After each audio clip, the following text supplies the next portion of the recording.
TheoTrade. Don Kaufman here, April 29th, 2026. Minutes after the cash close here on this Wednesday afternoon.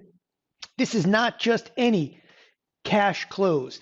This is, well, the biggest earnings day of the entire quarter. Actually, I could probably argue that this is the biggest earnings day in terms of the market capitalization of the entire year by far.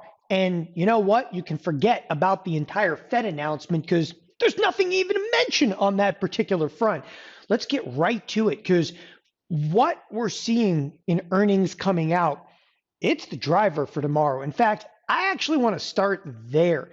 If you take a look at the SPX, very often known as the mother of all products, what do you got, okay, for implied volatility for the remainder of this week? And the reason I want to start here is because there is a proverbial crap load of volatility being priced in for the earnings. You're looking at 62 bucks for tomorrow's expected move. Just to give you kind of a clean comparison, today's move was about 40. Actual move today was absolutely nothing, but today's move was about 40, and that was including an FOMC announcement. Here we have a $62 move and over an $80 move priced in between now and Friday. So there's some pretty good amounts of volatility. You know, I was thinking to myself, you know what's going to happen is Google's going to come out, go one way, Microsoft's going to go the other way, Amazon yet the other way. It's going to be bullish and bearish, and they're all going to offset. So I was looking for some fairly large moves, but that's in the individual products. And then overall, I was thinking the S&Ps, okay, are just going to get stuck in the middle with you.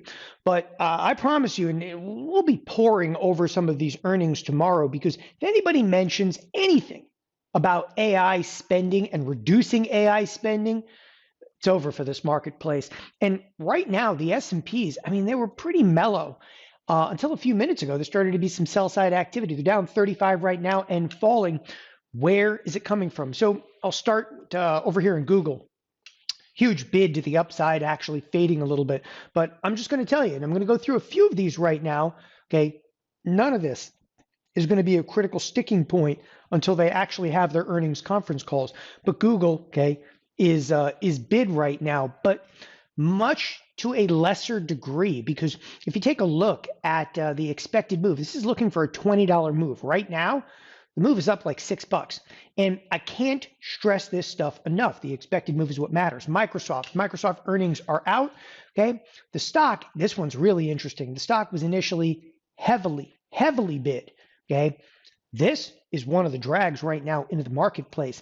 So Microsoft expecting almost a $30 move. Actual move right now, it's about 15 bucks. So there's a huge amount of movement left, if you will, in Google, because Google is almost unchanged at this point with a $20 expected move. There's a huge amount of movement still implied in Microsoft, right? Because Microsoft's expecting a $30 move. And I'm going to tell you right now, okay, it doesn't matter what you think. What do you know? When it comes to earnings, it's all about what you know. What do you know? Okay, you're like, I don't know anything. You know what the expected move is, what the marketplace was anticipating forward risk to be. And this is literally, you know, coming in, you know, for like a May 1st expiration. So it's a $30 move implied, and you're only moving 15 in Microsoft. So there is plenty of room for improvement to the downside inside of Microsoft. Then we cruise over to Amazon. Amazon is also, this thing has been Mr. Toad's wild ride, but it's starting to slip a little bit, okay? What was the marketplace anticipating in here, okay? So Amazon, some decent sized moves, almost a $20 move being implied over here. Actual move right now, about 12, 13 bucks, okay? And then, of course, Meta. Taking a look at Meta, it's getting its clock cleaned right now, okay? This is down big league, okay, with a $50 expected move. This one's actually the closest to it. So net, what do you got? Some negative order flow. That's actually starting to pressure the market. Negative order flow starting to pressure the market. And Google, that's just kind of holding on to the market. And I got to stress to you right now, just based on what I am seeing here, okay, only moments after the earnings, it's not good, okay? And you know what? I'm not reading, okay, any of these press releases, and that's intentional. I don't give a crap. I mean, all they have to say is like, we're not going to spend on AI. I don't care. I can read about that tomorrow. I can read about that a month from now. It's not going to affect, okay, and have a dramatic impact, okay, on anything that's going to be order flow. The order flow is going to tell you everything that you need. You know, after years of this, almost 30 years behind the screens, you got to understand something about earnings and earnings releases. Okay, it's not all right what you think. It's, it's I'm bullish, I'm bearish, I'm this. Okay, the only thing you really know is what the marketplace again is anticipating movement to be, and does it move outside of that? Because everything is not even like a worth conversing about unless we're having some absolutely ridiculous move. And if you look at Microsoft, okay, this is far from it. There's no ridiculous move in here. Okay, if you're taking a look at Google and you're thinking, oh, Google's almost unchanged. It's got a little bit of a bid back under it, kind of stabilizing the marketplace. Okay, you take a look at Amazon. Okay, Amazon's like just a proverbial slop fest right now. Again, it might settle into the downside. And then finally, Meta. Okay, Meta is the only one that's even getting close. I mean, literally, it's like the only one that's even getting close to moving to the extent, which is a $50 move. Okay, and it doesn't say whether it's going up or down $50. It literally says plus or minus 50, because the options marketplace isn't going to tell you I'm bullish, I'm bearish. The options marketplace is going to tell you, okay, the expected move. And that's exactly why it's called the expected move. But around earnings, okay, I really become that much more of like a purist, where I don't look, okay, to, hey, are you going to be bullish or bearish over here? I don't care, flip a coin. It's going to be all about expectations, and nothing right now is outside, okay, of those expectations. Now, I'm sure some people will always point out, though, when stocks do have dramatic moves. For example, I'm actually bringing up Starbucks, and Starbucks actually moved up $8. Now, this actually had earnings, well, okay, yesterday. So most of the move was actually played out today. The move is fairly dramatic to the upside, but there's an interesting ironic twist to this. Starbucks was actually priced to move about $6.50. The actual move, like your end of the day, it's like $8.22.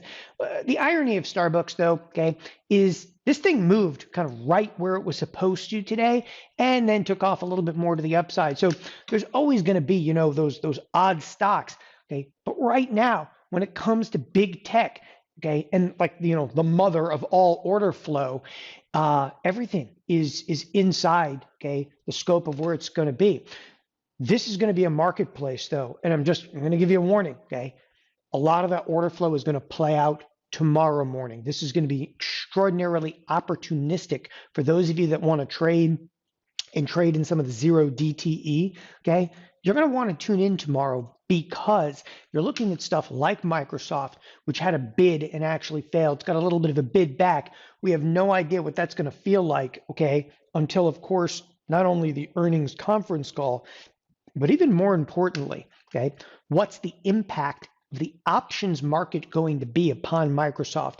What's the impact of the options market going to be, okay, upon Google, all right, tomorrow morning? And again, that options market, it doesn't open until the bell goes off, okay? And the thing that I'm also stressing on this is not to, worry about the news and so forth, but I want to stress that options marketplace now is clearly and decisively the cart kind of leading the horse. And when you look at stuff like Meta and Meta trades, some 15 million shares today, but hold on, okay? The options marketplace does 430,000 contracts. These are staggeringly large numbers, okay? So net, all right, S&Ps after, okay, everything we've been through, it's kind of ironic because we're, for the most part, very close to massively unchanged from the market close. That is, okay, from where the market closed to where we're presently at, we've been higher, we've been lower, okay? We're almost massively unchanged. My assumption, okay, right now is that we start leaning a little bit more to the downside. And it's the marketplace, it's wild days, just wild days like this where, out of the corner of my eye, I'm, watching oil more than anything. Like me, myself, look, I'm watching oil and it's $108 a barrel, okay? And how a marketplace can literally, okay, not worry about that at all. Why? It's mega market capitalization, people, okay? Mega market capitalization. You're getting these these huge moves in individual products, okay, that really, okay, ultimately have taken us nowhere in this marketplace. Meanwhile, okay, you got still a lot of volatility kind of building in the marketplace, and oil at $108 a barrel, okay? This Thursday, Friday, this marketplace is going to get wild. Thanks everybody for joining us here at TheoTrade. Have a wonderful evening. Bye-bye.